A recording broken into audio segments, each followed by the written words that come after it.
بسم اللہ الرحمن الرحیم۔ تو پیارے طلباء، ہم بات کر رہے تھے پچھلے لیکچر میں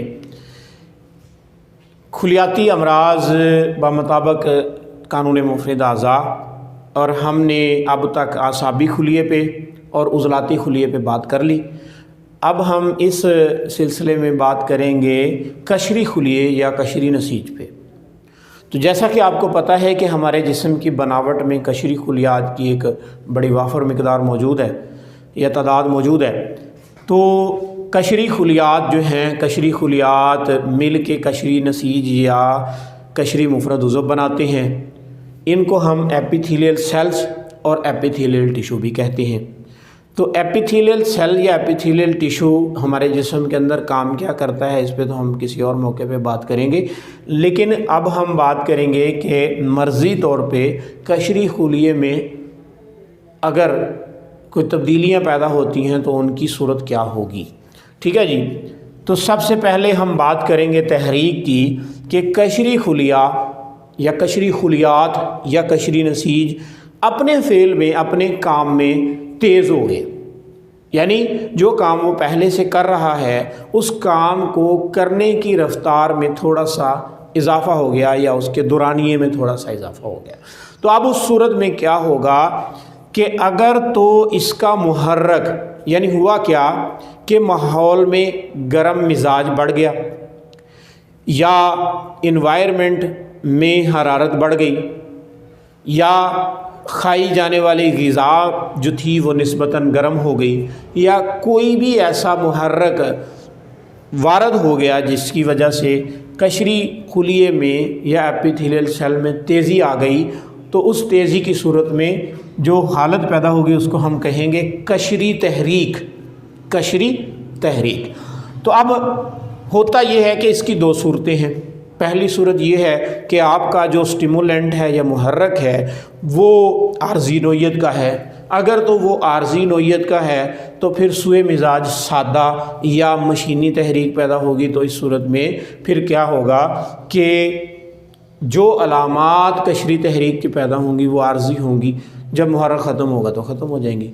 لیکن اگر محرک پرماننٹ ہے یا دیر تک رہنے والا ہے تو اس صورت میں قشری تحریک کی وجہ سے جو تبدیلیاں پیدا ہونا شروع ہوں گی وہ کیا ہوگا کہ پہلے تو سارے جسم کے قشری خلیات میں یا ایپیتھیلیل ٹیشو میں تیزی آ جائے گی، کسی خاص مقام پہ زیادہ ہوگی، کسی میں پہ کم ہوگی۔ پھر اس کے بعد کیا ہوگا کہ خلت صفرا بلڈ کے اندر یا خون کے اندر کیمیکل چینجز کے طور پہ بڑھ جائے گا، یعنی کیمسٹری، بائیو کیمسٹری بلڈ کی جو ہے وہ تبدیل ہو گئی، اس میں بائل بڑھ گیا، صفرا بڑھ گیا۔ تو اب اس صورت میں کیا ہوگا کہ اگر یہ حالت برقرار رہتی ہے اور پرولونگ ہو جاتی ہے تو اس صورت میں پھر یہی صفرا جو خون کے اندر بڑھا ہے اس نے کیا کیا، اس نے باقی جسم کے اندر موجود جو سیلولر سٹرکچرز ہیں ان کو اس نے ڈسٹرب کرنا شروع کر دیا۔ اب بائل ڈسٹربنس کی وجہ سے کیا ہوا کہ مختلف اعضاء نے بھی اپنے کام میں فرق ڈالنا شروع کر دیا۔ تو اس صورت میں کیا ہوگا کہ خمیر پیدا ہونا شروع ہوگا، اور اس خمیر کے نتیجے میں ایک زہر پیدا ہوگا جسے ہم صفراوی زہر بھی کہہ لیتے ہیں، اور آگے چل کے ہم اسی کو سوزاکی زہر کنسیڈر کرتے ہیں۔ ٹھیک ہے جی۔ تو اب یہ سوزاکی زہر جو ہے اس کو پھر ہومیوپیتھی میں سورا کہتے ہیں۔ تو سوریٹک میازم بھی اس کو کہہ دیتے ہیں عام طور پہ۔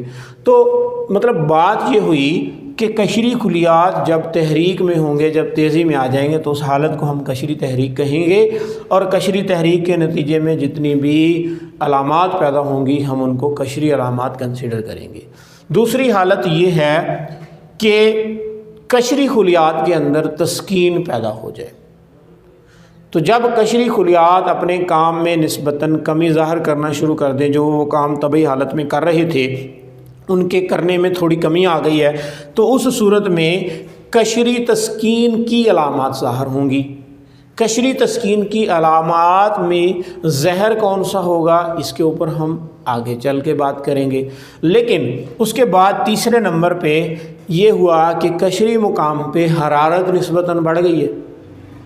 تو اس حرارت نے جو قشری سیلز ہیں یا قشری خلیات ہیں یا ایپیتھیلیل سیلز ہیں ان کے بیسک سٹرکچر کو مینٹ کرنا شروع کر دیا یا اس میں توڑ پھوڑ کا عمل شروع کر دیا ہے، تو اس صورت میں قشری تحلیل کی مرضی علامات ظاہر ہوں گی۔